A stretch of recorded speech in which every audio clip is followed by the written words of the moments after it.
अस्सलाम वालेकुम, welcome to the sports section. मैं हूं आपका होस्ट फेब जट और क्रिकेट का एक्शन जो है वो कराची में जारी है, जहां पे पीएसएल के बकिया मैचेस जो हैं वो आज से होना शुरू हो गए हैं। पहले मैच में आज मुल्तान सुल्तान्स का मुकाबला कराची किंग्स से, और लग रहा है कि होम ग्राउंड पे कराची किंग्स जो है वो बहुत तगड़े तरीके से आई है। यही वजह है कि मुल्तान सुल्तान्स की टीम लाला के होने के बावजूद सिर्फ 142 रन ही बना सकी। कराची किंग्स के सुहेब मकसूद जो हैं उन्होंने बहुत ही वक्कास मकसूद ने बहुत ही आउटस्टैंडिंग बॉलिंग की, और उनके बाकी बॉलर ने भी नबी तुली बॉलिंग की। आमिर जो है वो विकेटलेस रहे, लेकिन ओवरऑल अगर देखा जाए तो मुल्तान सुल्तान्स की टीम जो है बैटिंग में स्ट्रगल करती हुई दिखाई दी। किस तरीके से उन्होंने ये शिकार किए कराची किंग्स के बॉलर्स ने मुल्तान सुल्तान के बैट्समैनों को, वो वीडियो देखते हैं। जब वीडियो से वापस आएंगे तो हमारे साथ पाकिस्तान टीम के साबिक टेस्ट क्रिकेटर अब्दुल रज़ाक भी मौजूद होंगे, यासिर अबीद भी हमारे साथ होंगे, जबकि हमारे नुमाइंदे अली हाशमी भी हमें ज्वाइन कर चुके होंगे।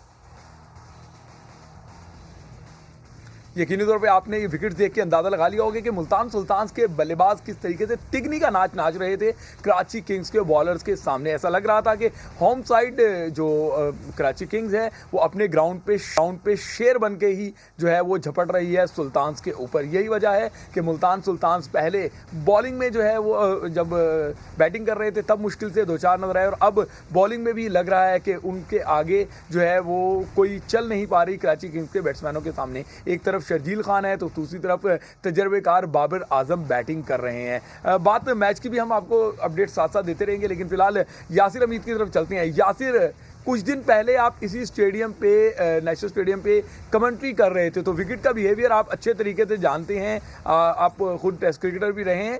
कराची ने जिस तरीके से मुल्तान को काबू किया है, क्या एक्सपेक्ट कर रहे थे? हम तो ये एक्सपेक्ट कर रहे थे कि हाई जो है स्कोरिंग गेम होगा ये, लेकिन 142 रन का हदफ तो कुछ बड़ा हदफ नहीं लग रहा। जी बिल्कुल।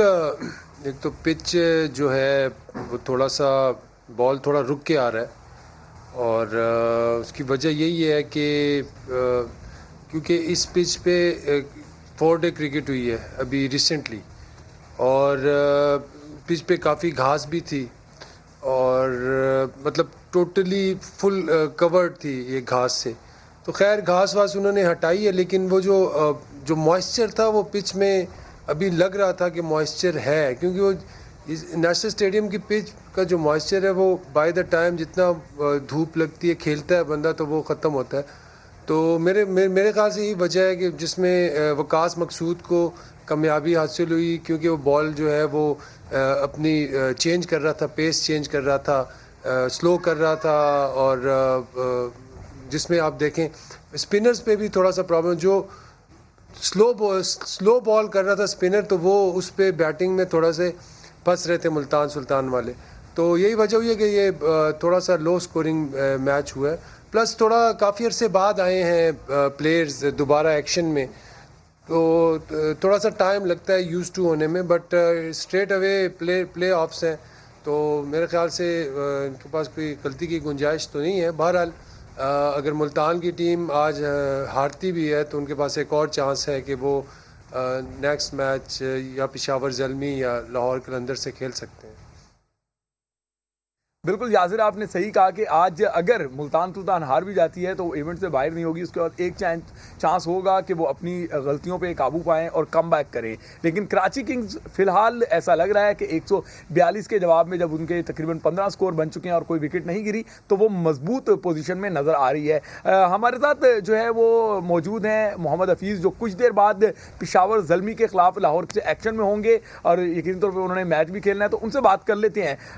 हफीज़, आपको वेलकम करेंगे शो में, साथ जानना चाहेंगे डू एंड डाई सिचुएशन है लाहौर कलंदर्स के लिए, बड़ा मैच खेलने जा रहे हैं, पेशावर ज़ल्मी कोई आसान हरीफ नहीं है, तो कितनी तैयारियां हैं और क्या प्लान बना रखा है कि इस मरतबा आप जो है कुछ ऐसा कर जाएंगे कि आपकी टीम जो है वो आगे जाए? ये सबसे पहले तो एक्साइटमेंट ये है कि हम लोग safe and healthy back into the field as a team, और पीएसएल का पाकिस्तान में होना बहुत ही खुशाइंदा कि इसके रिमेनिंग मैचेस को पूरा किया जा रहा है, और looking forward for the opportunity again कि हम लोग मिल के अच्छा डिस्प्ले करें। ऑब्वियसली एलिमिनेटर के अंदर आके आपको बहुत अच्छा खेलना पड़ता है, और आपको लगातार 2-3 स्टेजेस क्लियर करनी है फाइनल तक जाने के लिए। सो लुकिंग फॉरवर्ड कि हम सब लोग एज ए टीम अच्छा खेलें और अपनी जो बेस्ट गेम है वो खेलें। हफीज़, आप घुमा के बात कर रहे हैं, मैं सिर्फ ये पूछना चाह रहा हूँ कि अगर आप बताएं कि पेशावर ज़ल्मी एक रियलिटी है कि उसका एक्सपीरियंस जो है वो नॉकआउट राउंड का पीएसएल का बहुत ज़्यादा है, जबकि लाहौर कलंदर पहली मरतबा जा रही है। कहीं आप एक्स्ट्रा बर्डन लेके तो नहीं जा रहे? बहुत ज़्यादा एक्सपेक्टेशंस हैं क्योंकि पहली मरतबा आप जो है वो नॉकआउट राउंड तक पहुँचे हैं और यहाँ पर अब आपको एलिमिनेटरी का एक मैच मिल गया है। तो हिकमत अमली क्या होगी आज का मैच जो है वो जीतने के लिए और कलंदर्स के फैंस को खुश करने के लिए?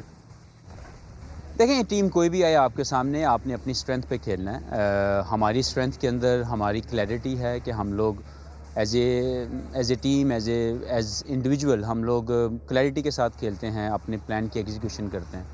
और आई एम श्योर कि हमारे इंडिविजुअल्स जो हैं उन्होंने पहले भी मैच विनिंग परफॉर्मेंसेस दी हैं और जो मैच है उसके अंदर भी हम लोग एज ए टीम और अपनी रिस्पॉन्सिबिलिटी लेते हुए हम स्टैंड अप परफॉर्मेंसेस देंगे फॉर द। हफीज़, यकीनी तौर पे कलंदर में आप हैं, शाहीन है, फ़खर हैं, तो कलंदर की टीम को बहुत ज़्यादा प्यार करते हैं लोग, लेकिन आप लोगों से भी ज़्यादा एक शख्स है जिसको अवाम या कलंदर से चाहने वाले प्यार करते हैं और वो हैं राना फवाद, जिसको कलंदर ने इस इवेंट से पहले यानी कि पीएसएल के 5वें एडिशन से पहले 4वें एडिशन में रुलाता हुआ हमें दिखाया है। हालांकि वो बेचारे भंगड़े डालते हुए आते हैं लेकिन रोते हुए उनको जाना पड़ता है। तो कोई खुशी का मौका देंगे कलंदर के सपोर्टर के साथ साथ राना फवाद को कि वो जश्न मनाएं, भंगड़े डालें और जो है वो इस मरतबा टाइटल जीतने के लिए आप लोग आगे जाएँ? देखिए, राना फवाद के मुतल्लिक तो हम सब जानते हैं कि वो हारे जीते वो हंसते हैं और वो एक अपनी तर्ज की अपनी एक ब्रांड है। हम लोग कोशिश करेंगे एज ए टीम कि हम लोग अच्छा खेलें और अच्छा खेल के परफॉर्मेंस के साथ और ज़्यादा खुशियाँ दें फैंस के लिए भी और राना फवाद साहब। अली भाई, आपकी तरफ आऊँगा। हफीज़ तो बड़ा मोहतात अंदाज में बात कर रहे हैं, कोई बात खुलकर नहीं कर रहे क्योंकि चंद जो है वो थोड़ी सी देर के बाद उनका बाकायदा लाइव एक्शन शुरू होगा, तो इसलिए वो ज़रा मोहतात हैं। आप बताएं क्या लगता है? पहले मैच की हम बात कर लेते हैं, फिर लाहौर कलंदर और पेशावर ज़ल्मी के मैच की भी बात कर लेंगे। कराची किंग्स मुल्तान सुल्तान, कैसा गेम रहा अब तक? मैच तो आज का बहुत अच्छा चल रहा है और बहुत आला परफॉर्मेंस दी है और मैं समझता हूं कि इस मैच में ऐसे महसूस होता है जैसे कराची किंग्स की टीम जो है उसका थोड़ा सा पलड़ा जो है वो भारी नज़र आया। एक तो होम ग्राउंड में खेल रहे हैं, होम क्राउड तो आज बेशक नहीं है लेकिन लोगों की जो सिंपैथीज हैं वो उनके साथ ज़्यादा हैं और परफॉर्मेंस भी जो है वो अभी तक जो है वो ये साबित कर रही है कि उनकी परफॉर्मेंस जो है वो बेहतर है और उम्मीद यही है कि इस मैच में कामयाबी जो है वो हासिल कर सकते हैं। मुल्तान सुल्तान की टीम अच्छी है बेशक, लेकिन जिस तरह से वो उनको बड़ा स्कोर जो लोग एक्सपेक्ट कर रहे थे कि वो करेंगे उस तरह से वो बन नहीं सका। बहरहाल इस थोड़े में भी अगर बॉलर्स ने अच्छी परफॉर्मेंस दिखाई तो फिर हो सकता है कि वो कराची किंग्स को काबू कर रहे हैं, लेकिन अभी तक थोड़ा सा मुश्किल नज़र आ रहा है क्योंकि तजुर्बेकार खिलाड़ी मौजूद हैं। इसलिए मैं ये समझता हूँ कि कराची किंग्स की टीम जो है वो आज की फातिहा साबित हो सकती है। इसी तरह से ही लाहौर कलंदर की टीम जो है क्योंकि बहुत ज़्यादा उससे तवक्कुआत रही हैं लोगों को, लाहौर कलंदर की टीम ठीक है अली भाई, बिल्कुल आप सही कह रहे हैं। यासिर अमीद की तरफ जाना चाहूँगा। यासिर, आपसे ये जानना चाहूँगा कि शर्जील खान आउट हो गए हैं, 15 कराची किंग्स का स्कोर है, 142 के हदफ में वो बैटिंग कर रहे हैं और शर्जील खान जैसा डिस्ट्रक्टिव बैट्समैन जो है वो पवेलियन डगआउट वापस चला गया है, तो ऐसा लग रहा है कि मैच फंस सकता है। सोहेल तनवीर वहाँ पे बॉल कर रहे हों, फिर अभी शाहिद अफरीदी ने बॉल कराने आना है, इमरान ताहिर उनके पास है, तो वन साइडेड गेम लग रहा है या लग रहा है कि मैच फंस जाएगा जिस तरह आप बात कर रहे थे कि स्पिनर का बॉल फंस कर आ रहा है?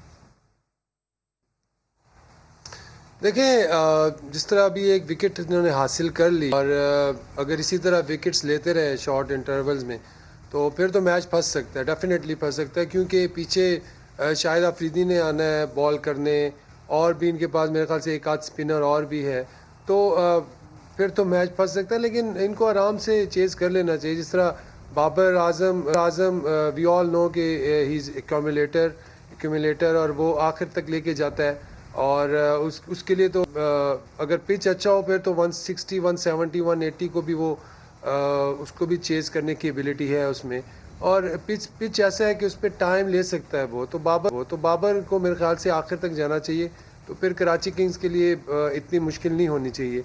लेकिन क्रिकेट है, क्रिकेट में आप कुछ नहीं कह सकते। अगर स्पिनर एक ओवर में 2-3 आउट कर लेते हैं, जिस तरह शाहिद भाई हैं उनकी बॉल स्पिन होती है या उन पे प्रेशर पड़ सकता है, फिर भी आपको 7 ऑफ द ओवर तो करना ही है। आपने 7 ऑफ द ओवर आपने चेस करना है। आपके इसमें भी अगर आपके 3-4 ओवर्स 4-4 5-5 पे जाते हैं तो एकदम एवरेज जो है वो 8 पे आ जाएगी। तो चेस करने में अक्सर इस तरह की सिचुएशन में अक्सर ट्रिकी हो जाती है सिचुएशन कि अगर आपकी विकेट्स गिर जाएं ऊपर से। इस तरह हमने मुल्तान सुल्तान को देखा, पहले ओवर में उन्होंने 10 रन लिए, लेकिन जब आउट होना शुरू हुए तो पता नहीं लगा 3-4 यूं फड़क गए। तो इसमें यही है कि पूरा कैलकुलेशन के साथ अगर खेले कराची किंग्स तो मेरे ख्याल से कोई मुश्किल नहीं होनी चाहिए। बट अगेन बात वही है, क्रिकेट है, क्रिकेट में कुछ नहीं कह सकते, किसी वक्त भी मैच किसी वक्त किसी तरफ भी जा सकता है।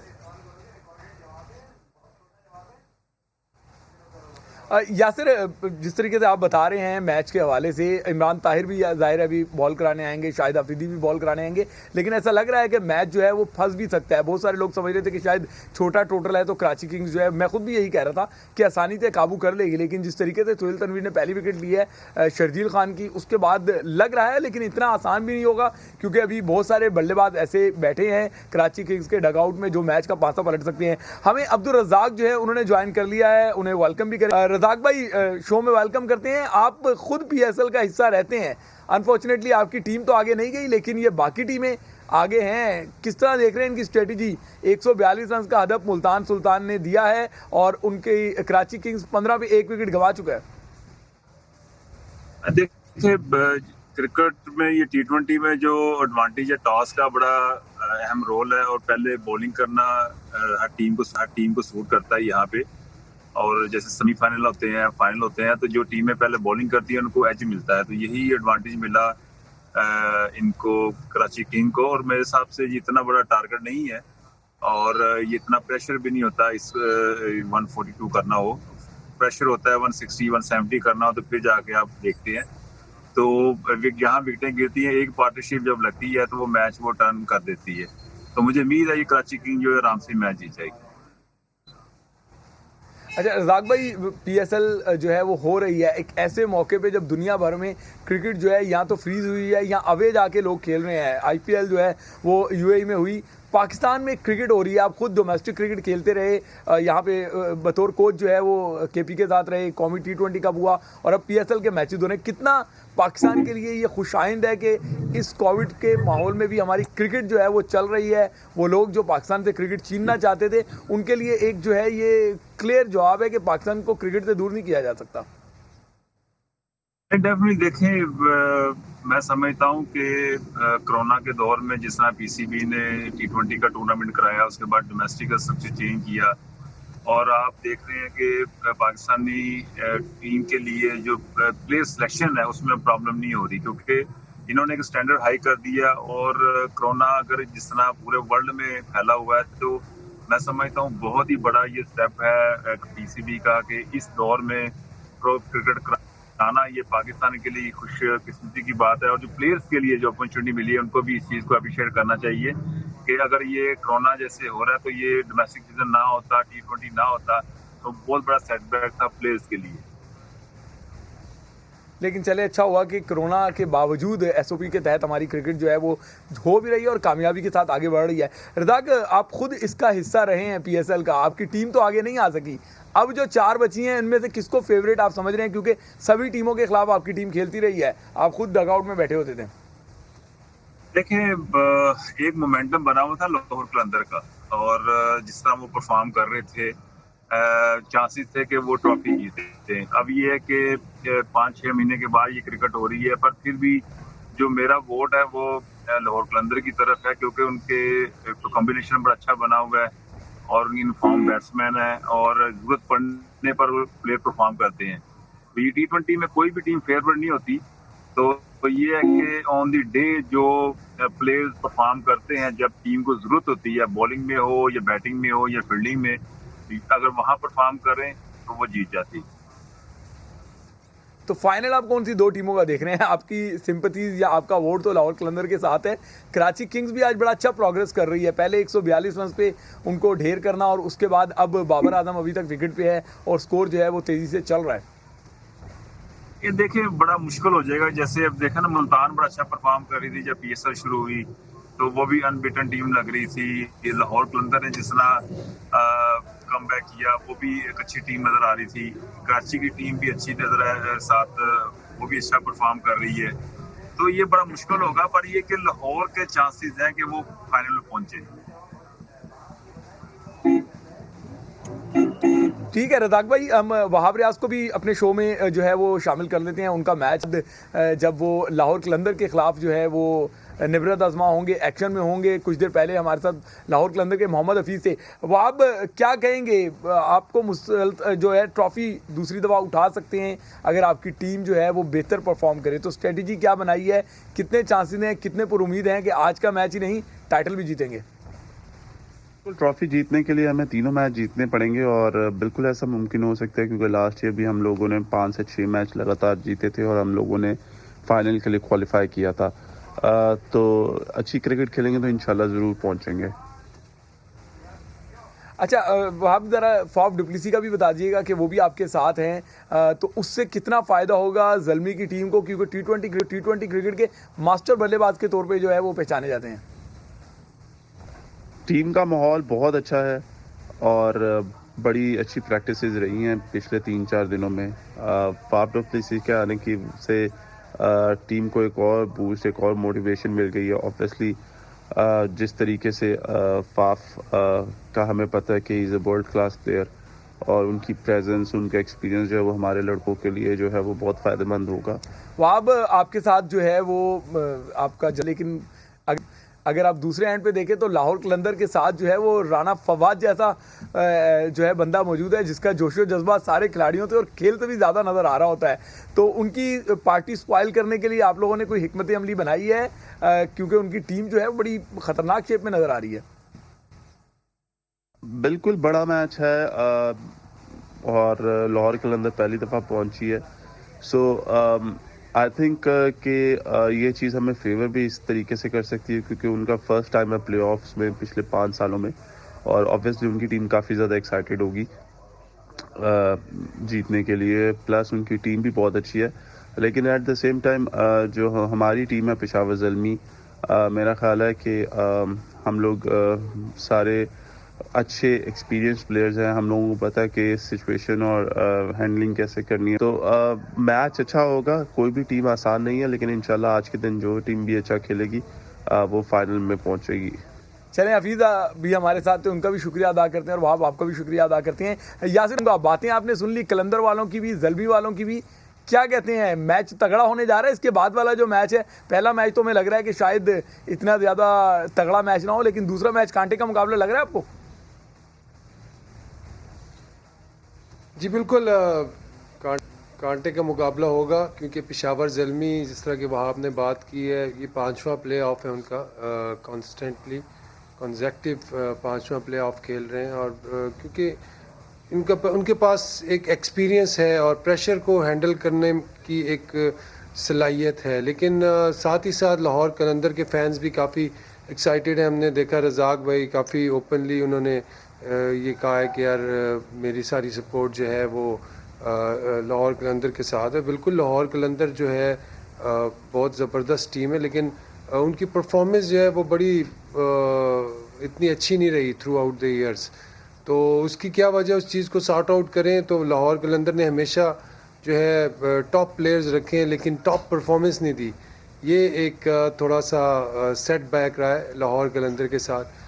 बट अगेन T20 क्रिकेट में आप कुछ नहीं कह सकते, लेकिन सेम पिच पे दूसरा मैच होगा तो थोड़ा सा हाई स्कोरिंग की तरफ जाएगा ये मैच। अगला मैच थोड़ा सा उसमें बॉल जो है वो बल्ले पे आएगा, क्योंकि फ्रेश पिच पे जब मुल्तान सुल्तान खेला तो बॉल थोड़ा फंस रहा था, थोड़ा सा उसमें वियर एंड टियर था। लेकिन अगला मैच जो है वो तगड़ा होने वाला है पेशावर ज़ल्मी का और लाहौर कलंदर का। दोनों साइड्स बैलेंस हैं और दोनों साइड्स जो हैं वो, जिस तरह वहाब ने बात की, और रज़ाक भाई ने भी जिस तरह यासिर अब आप बात को वो कर रहे हैं। पहले आपने अब्दुल रज़ाक की शॉट पे जो है ना हुक खेलने की कोशिश की उनकी बॉल पर। रज़ाक भाई आपसे इस पे जवाब लेंगे कि जो यासिर का कहना है कि लाहौर कलंदर बहुत सारी गलतियां करती है और शायद बड़े मैच में भी है। फिलहाल ब्रेक लेते हैं, ब्रेक के बाद जब वापस आएंगे तो हमारे साथ पेशावर ज़ल्मी के हैदर अली भी होंगे और ज़ल्मी की कलंदर की जानिब से हमें शाहीन शाह अफरीदी भी ज्वाइन करेंगे।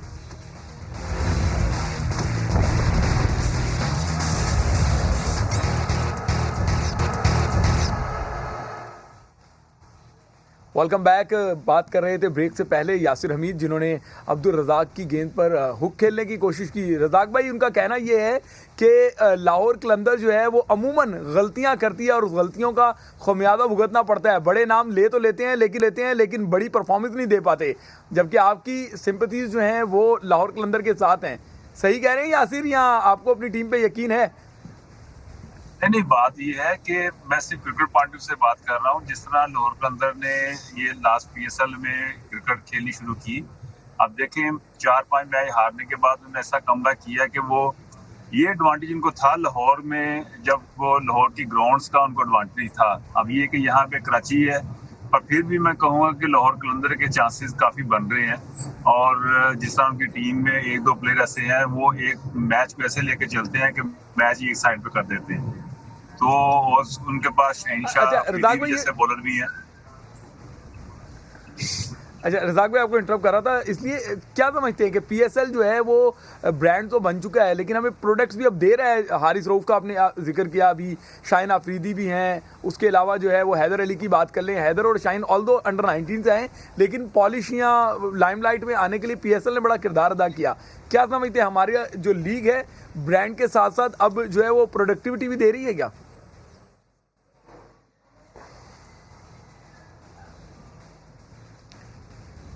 आज ब्रेक हो रही।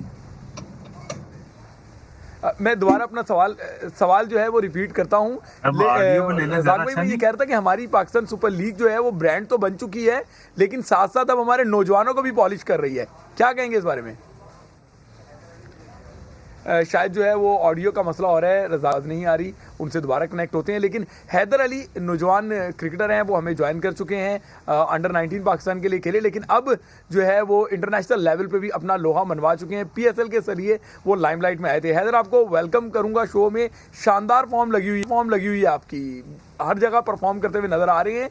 आज आपका मुकाबला जो है वो दुनिया के बॉलरों से नहीं है बल्कि दुनिया के खतरनाक बॉलर और आपके टीममेट से है, जो पाकिस्तान टीम में टीममेट्स हैं।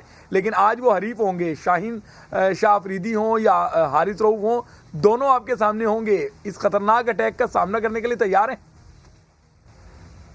ये अल्लाह का शुक्र है, मेरी परफॉर्मेंस काफ़ी अच्छी लगी हुई है और आज मैच भी हमारे लिए काफ़ी इम्पोर्टेंट है, इसमें कोई गलती की गुंजाइश नहीं है। बस शाहीन और हारिस उनके मेन बॉलर हैं, अच्छे बॉलर हैं। उनको यही है कि माइंड के उनकी अच्छी बॉल्स को रिस्पेक्ट देनी है और जो उनकी बैड बॉल है उसको उन पे अटैक करना है। तो बस यही मेरा माइंड सेट है। हैदर, आपकी फॉर्म तो लगी हुई है लेकिन साथ ये भी बताइएगा कि अगर हम बात करें आपकी टीम की तो उसमें गैर मुल्की हों या पाकिस्तानी हों, बड़े नाम और परफॉर्मर मौजूद हैं। कितना फ़ायदा होता है जब बड़े नाम हों और परफॉर्मर हों तो टीम की जीत के लिए? काफ़ी हमारे प्लेयर्स आए हुए हैं आउट ऑफ कंट्री और काफ़ी अच्छे नाम हैं। Faf du Plessis, Brathwaite, Saqib Mahmood, इस तरह प्लेयर्स आए हुए हैं तो उनसे भी काफ़ी कुछ अभी सीखने को मिलेगा। तो इंशाल्लाह बस यही पूरी कोशिश है कि जितना कुछ हम सीख सकें। हैदर, पाकिस्तान के लिए आप निचले लेवल से क्रिकेट खेलते हुए आ रहे हैं, अब तो पाकिस्तान के लिए इंटरनेशनल डेब्यू भी आप कर चुके हैं, चाहे T20 हो चाहे वनडे हो। क्या फ़र्क देख रहे हैं फ्रेंचाइज क्रिकेट में, यानी कि पाकिस्तान लीग जो आप खेल रहे हैं और इसके अलावा जो इंटरनेशनल लेवल पे जाके जब आप पाकिस्तान को रिप्रेजेंट करते हैं, तो दोनों के अगर स्टैंडर्ड को देखें तो क्या फ़र्क महसूस कर रहे हैं आप? जैसे कि मेरा डेब्यू भी इंटरनेशनल क्रिकेट में हो गया है, फ्रेंचाइज क्रिकेट में भी हो गया है, तो मेरी बस उम्मीद पूरी कोशिश यही है कि दोनों में अच्छा परफॉर्म हो जाए और इंशाल्लाह आगे पूरी कोशिश है कि मैं अच्छा परफॉर्म करूं दोनों फ्रेंचाइज में। तो बस यही है, इंटरनेशनल क्रिकेट में भी प्रेशर हैंडल करना होता है और फ्रेंचाइज क्रिकेट में भी। तो काफ़ी अच्छा लगा है इन दोनों क्रिकेट फ्रेंचाइज की क्रिकेट खेल के भी और इंटरनेशनल क्रिकेट खेल के। हैदर, आप उन नौजवानों में शुमार होते हैं जिनसे कौम बहुत जल्दी तवक्कुआत लगा लेती है, क्रिकेट लवर्स जो हैं उन पर बहुत ज़्यादा जो है वो एक्सपेक्टेशंस लगा लेते हैं। दौरे न्यूजीलैंड में भी आ गए हैं, उस पर आपको मुबारकबाद भी देता हूं। तो क्या स्ट्रेटजी दौरे न्यूजीलैंड के लिए तय की है, क्योंकि अब लोग आपको हर मैच में सिर्फ परफॉर्म करता हुआ देखना चाह रहे हैं?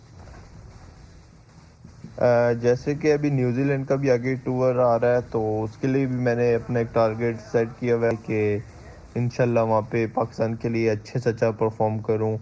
और काफ़ी थोड़ी पिचेस वहाँ पे मुख्तलिफ हैं पाकिस्तान से। और जैसे इंग्लैंड में अभी भी मैं खेल के आया हूँ, तो इंग्लैंड और न्यूजीलैंड के सेम पिचेस हैं।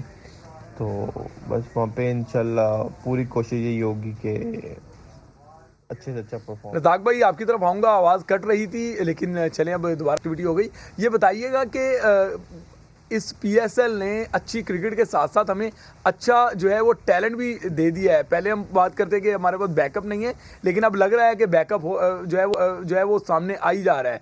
चाहे फास्ट बॉलर्स हों, स्पिनर्स हों, बैट्समैन हों। अभी हैदर अली से हम बात कर रहे थे, तो किस तरह आप तो खुद इस पीएसएल का हिस्सा हैं, देख रहे हैं कि हमारी लीग जो है वो बड़ी तरीके से लड़कों को ग्रूम कर रही है।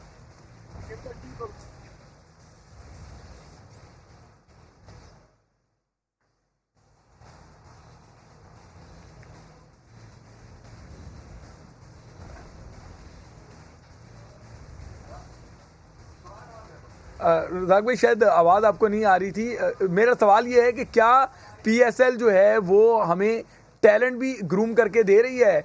ब्रांड तो खुद बन चुकी है, लेकिन अब हमारे पास बैकअप प्लेयर भी इस लीग के ज़रिए आ रहे हैं, चाहे हैदर अली हो या दीगर खिलाड़ियों की हम बात करें।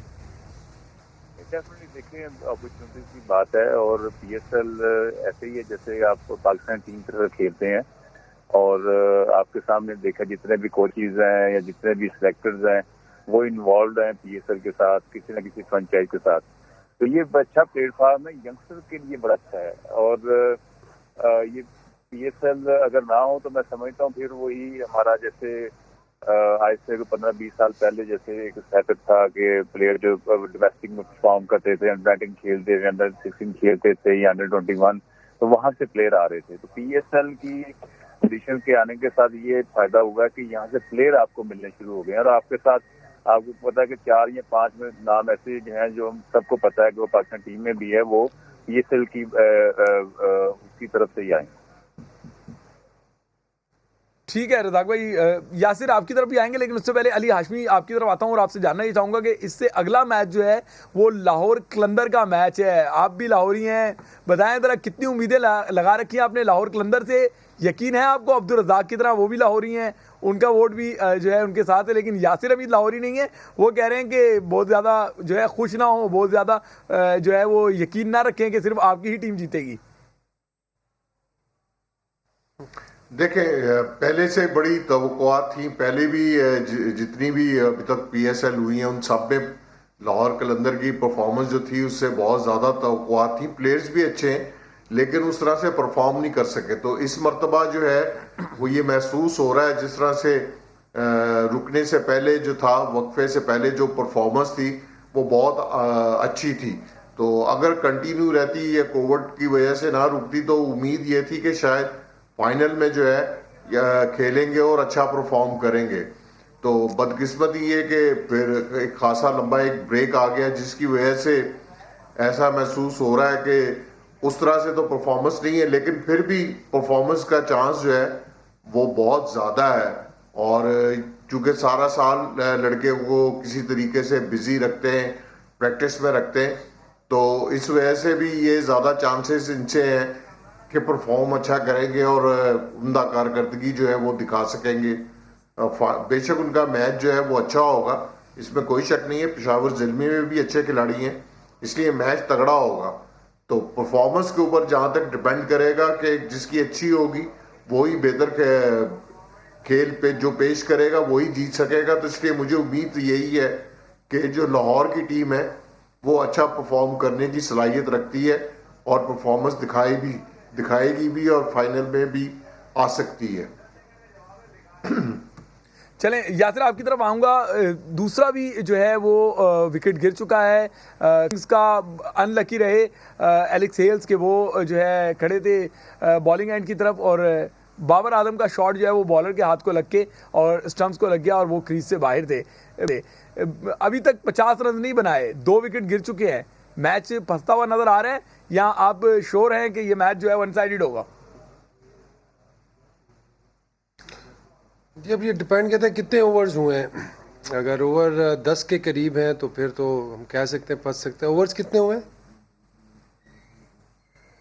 ओवर गालिबन 7 के करीब ओवर्स हुए हैं।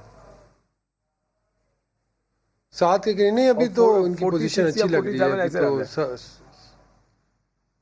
हाँ जी, 7 ओवरों में 46, मतलब ये कि ये 7 की एवरेज से खेल रहे, 7 49, तो 2 विकेट्स गिर गई। हाँ, 1-2 विकेट्स और गिरती है तो फिर शायद फंस सकता है मैच, क्योंकि 140 का जो हदफ है वो अगर ये बीच में अगर थोड़ा सा अच्छा खेलेंगे तो फिर थोड़ा सा आराम से कर लेंगे, वरना थोड़े मुश्किल। यासिर मुझे लग रहा है कि मैच जो है वो फंसेगा, क्योंकि मुझसे मैंने 7 ओवर्स कहे थे लेकिन अभी अपडेट किया गया कि 10वां ओवर जारी है। फिलहाल जो है एक और यंगस्टर जो है हमें स्टूडियो में इसमें प्रोग्राम में ज्वाइन कर चुके हैं। आफरीदी लाहौर कलंदर की तरफ से खेलेंगे।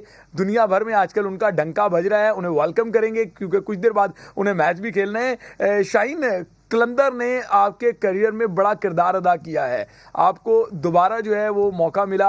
आप उससे पहले अंडर 19 भी खेलते थे, लेकिन इस लीग ने आपको पाकिस्तान टीम तक फास्ट ट्रैक के जरिए पहुंचा दिया। तो क्या कहेंगे, आज का मैच जो बड़ा अहम मैच है? जी बिल्कुल, आई थिंक कलंदर का बड़ा रोल है और उससे पहले मैं अंडर 16 खेला पाकिस्तान और अंडर 19, तो एक प्लेटफॉर्म मुझे मिला है कलंदर की तरफ से और अल्हम्दुलिल्लाह फिर PSL में आके परफॉर्मेंस की थी। तो अल्हम्दुलिल्लाह कलंदर का काफ़ी रोल है मेरी क्रिकेट में और टीम का माहौल माशाल्लाह बेहतर है और इंशाल्लाह होपफुल है कि मैच में अच्छे रिजल्ट। शाहीन, दुनिया के खतरनाक तरीन बॉलर आप बन चुके हैं, जो भी सामने आता है उसकी विकेट उड़ा लेते हैं, चाहे बैटिंग ट्रैक हो चाहे बॉलिंग ट्रैक हो, बड़ा अच्छा जो है वो बॉल करते हैं, नपी तुली बॉलिंग करते हैं। लेकिन आज आपके सामने जो है वो डिस्ट्रक्टिव बैट्समैन होंगे जो किसी भी बॉलिंग लाइन के परखच्चे उड़ा देते हैं, बखिए उधेड़ देते हैं। Kamran Akmal, master blaster, Faf du Plessis, जैसा चाहे वो ऐसा खेले। उसके अलावा ब्रेथवेट भी जो है वहाँ से होंगे। तो क्या कहेंगे, इस बैटिंग अटैक को काबू कर लेंगे आप? देखिए, नो डाउट वो अच्छे बैट्समैन है, फाफ और कामी भाई हैं, तो वो अच्छे बैट्समैन है। जाहिर सी बात है हमारी भी स्ट्रॉन्ग बॉलिंग लाइनअप है और हारिस है, ये सारे हैं, तो इंशाल्लाह कोशिश करेंगे कि उनको जल्दी आउट कर पाए। यकीनी तौर पे आप हमारे खिलाड़ियों का जज्बा सुन रहे हैं कि आज के मैच से मुताल्लिक उनकी उम्मीदें भी सुन रहे होंगे। ब्रेक लेते हैं, ब्रेक के बाद जब वापस आएंगे तो PSL को मज़ीद डिस्कस करेंगे। Welcome back. अब बात कर लेते हैं पाकिस्तान के टेस्ट कप्तान की। पाकिस्तान ने गुज़िश्ता 28 सालों में कितने कप्तान बदले और दुनिया की टॉप 3 टीमों ने इस अरसे में कितने कप्तान बदले? बार बार कप्तान की तब्दीली ने पाकिस्तान टीम की परफॉर्मेंस को कहां ला के खड़ा कर दिया और दीगर टीमें जो हैं जो अपने कप्तान को लंबा टाइम देती हैं वो कहां स्टैंड करती हैं? एक रिपोर्ट देखते हैं, उसके बाद अपने एक्सपर्ट से इस पर बात करेंगे। क्या सिर्फ कप्तान बदलने से टीम की परफॉर्मेंस बदल जाती है? बरसों से पाकिस्तान क्रिकेट बोर्ड की सोच शायद यही लगती है, मगर दुनिया की 3 बेहतरीन टीम्स क्या सोचती हैं, हमने आखिरी 28 सालों का रिकॉर्ड खंगाला है। आज दुनिया की नंबर 1 टीम ऑस्ट्रेलिया ने 1993 से 2020 तक सिर्फ 8 खिलाड़ियों को बाकायदा कप्तान मुकर्रर किया। इनमें एलन वॉर्डर, स्टीव वॉ, रिकी पॉन्टिंग और माइकल क्लार्क जैसे सुपरस्टार्स शामिल थे। वर्ल्ड नंबर 2 यानी कि न्यूजीलैंड ने भी आखिरी 28 सालों में टीम की क़यादत के लिए सिर्फ 8 खिलाड़ी आजमाए। इनमें मार्टिन क्रो, फ्लेमिंग, विटोरी और मैकलम जैसे बड़े नाम शामिल हैं। केन विलियमसन पिछले 4 साल से कप्तान हैं। अब बात करते हैं भारतीय टीम की, तो भारतीय टीम का आज आलमी रैंकिंग में 3रा नंबर है। 1993 से 2020 तक सिर्फ 7 अफराद को भारतीय टीम की बाकायदा क़यादत का मौका मिला। कप्तानों की इस फहरिस्त में अजहरुद्दीन, तेंदुलकर, गांगुली और धोनी जैसे लेजेंड्स शामिल हैं। पिछले 6 साल से कोहली भारत के कप्तान हैं। और अब जरा बात कर लेते हैं आलमी रैंकिंग में 7वें नंबर पर मौजूद पाकिस्तान की। 28 सालों में पाकिस्तान ने बाबर आजम समेत 19 खिलाड़ियों को बाकायदा कप्तान बनाने का ऐलान किया। जी हां, 19 खिलाड़ी। इनमें जावेद मियांदाद, वसीम अकरम और इंजमामुल हक जैसे अजीम खिलाड़ी भी थे।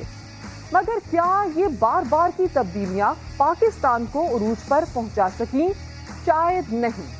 1992 में जो टीम वर्ल्ड चैंपियन थी, आज टेस्ट रैंकिंग में 7वें और वनडे में 6ठे नंबर पर है।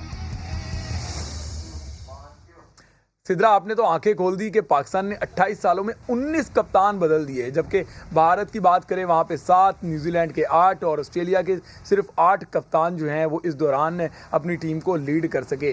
यासिर आपकी तरफ आऊँगा, जानना चाहूँगा, इतनी तेज़ी से कप्तान बदलना, फिर उसके बाद रिजल्ट तो यही होगा, हम 7वें नंबर पर खड़े होंगे।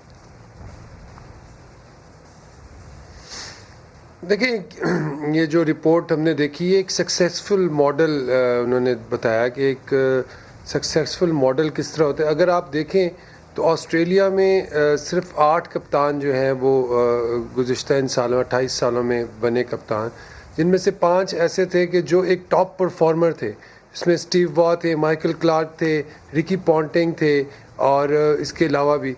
तो मकसद ये होता है कप्तान आपका वो होना चाहिए जो फ्रंट से लीड कर सके, जो कि ज़रूरत पड़ने पे आपको परफॉर्मेंस भी करके दे, जिसमें अथॉरिटी हो, जो कि टीम को भी सिलेक्ट कर सके, अपनी मर्ज़ी के प्लेयर्स को भी खिला सके। तो तभी कप्तान चेंज करने का मकसद ये होता है कि यार, अब जिस तरह वसीम भाई हैं या जावेद भाई हैं या इंजी भाई हैं, इन्होंने लंबी कप्तानी इसलिए की कि ये एक टॉप परफॉर्मर भी थे। ये हर दूसरे मैच में ये परफॉर्म करते, पाकिस्तान को मैच जिताते थे। तो अब हम पहले अज़हर अली की तरफ पाकिस्तान टीम ने देखा, उसने परफॉर्म किया, लेकिन उसकी परफॉर्मेंस थोड़ी ऑन एंड ऑफ हुई। तो अब बाबर आजम पे सारी नज़रें जमी हुई हैं कि वो पाकिस्तान के लिए ऐसा कैप्टन बने कि जो फ्रंट से लीड करे, मैचेस भी जिताए, रिस्पॉन्सिबिलिटी ले और उससे वो उसकी परफॉर्मेंस में निखार आए और वो अपने कैरियर के नेक्स्ट लेवल पे चला जाए। तो मेरे ख्याल से एक पॉजिटिव मूव है जो पाकिस्तान क्रिकेट बोर्ड ने की है और आई होप कि वो उसको अच्छा रिस्पांस करे। हाँ, न्यूजीलैंड का टूर एक डिफ़िकल्ट टूर है और टेस्ट क्रिकेट वहाँ पे न्यूजीलैंड में टेस्ट खेलना, उनके होम में ऑस्ट्रेलिया, न्यूजीलैंड और साउथ अफ्रीका, यहाँ पे वो काफ़ी टफ टाइम देते हैं आपको। और यहाँ से अच्छा परफॉर्म करके अगर वो आएगा तो उसकी कप्तानी में और भी निखार आएगा और भी निखरेगी उसकी कप्तानी। तो आई थिंक वो ख़ुद इस चैलेंज को कबूल करता है, इसको एंजॉय करता है। उसकी स्टेटमेंट भी है कि मैं रिस्पॉन्सिबिलिटी लेता हूँ, मुझ पर रिस्पॉन्सिबिलिटी आती है तो मेरी परफॉर्मेंस जो है वो अच्छी होती है। तो let's hope for the best, क्योंकि चीज़ें हमेशा अच्छे के लिए होती हैं और अच्छे के लिए करते हैं, कोशिश करते हैं। अब लेट्स सी कि इसका क्या रिज़ल्ट निकलता है। जब रिज़ल्ट निकलेगा तो फिर हम इस पर बात कर सकते हैं, लेकिन फ़िलहाल तो ये एक अच्छी मूव है पाकिस्तान क्रिकेट बोर्ड की तरफ से। ठीक है यासिर, बहुत शुक्रिया। आप बिल्कुल सही जो है वो पिक्चर दिखा रहे थे हमें कि अभी उनको मौका मिला है और यंग है, आगे बढ़ सकते हैं। अली, आपकी तरफ आऊँगा, क्या क्विक बताइएगा ज़रा कि आप सवालात करते हैं, यकीनी तौर पे आप जैसा मंजा हुआ साफ़ी बोर्ड से ये सवाल करता होगा कि इतनी तेज़ी से कप्तान क्यों बदल रहे हैं, क्विक बताइएगा। असल में सारी बात यह है कि पाकिस्तान क्रिकेट बोर्ड जो है उसकी ख्वाहिश ये है कि पाकिस्तान की टीम जो है वो नंबर 1 पे नहीं तो कम से कम उसकी परफॉर्मेंस जो है वो बेहतर रहे। लेकिन परफॉर्मेंस जो है वो अभी तक उस तरह से अपनी दिखा नहीं पा रहे। इसी वजह से कप्तान जो है वो समझ आ जाता है कि कप्तान की वजह जो है वो इसमें हायल है, तो कप्तान जो है उसको बदल देना चाहिए। इसी वजह से कप्तान जो है वो चेंज हो रहे हैं। अगर कप्तान, मेरा ख्याल में ये है कि थोड़ा सा मौका दिया जाए तो फिर शायद ज़्यादा बेहतर परफॉर्मेंस हो, जैसे अजहर को तब्दील किया है। बिल्कुल अली भाई, आप सही कह रहे हैं कि कप्तान को लेना चाहिए ताकि वो जो है अपने स्किल भी दिखा सके और टीम को आगे भी लेके चल सके। अगर इतनी तेजी से कप्तान बदलेंगे तो फिर टीम 7वें से 10वें नंबर पर भी पहुंच सकती है। आने वाले प्रोग्राम में क्रिकेट में दीगर खेलों पर बात करेंगे, तब तक के लिए इजाजत दें, अल्लाह हाफिज़।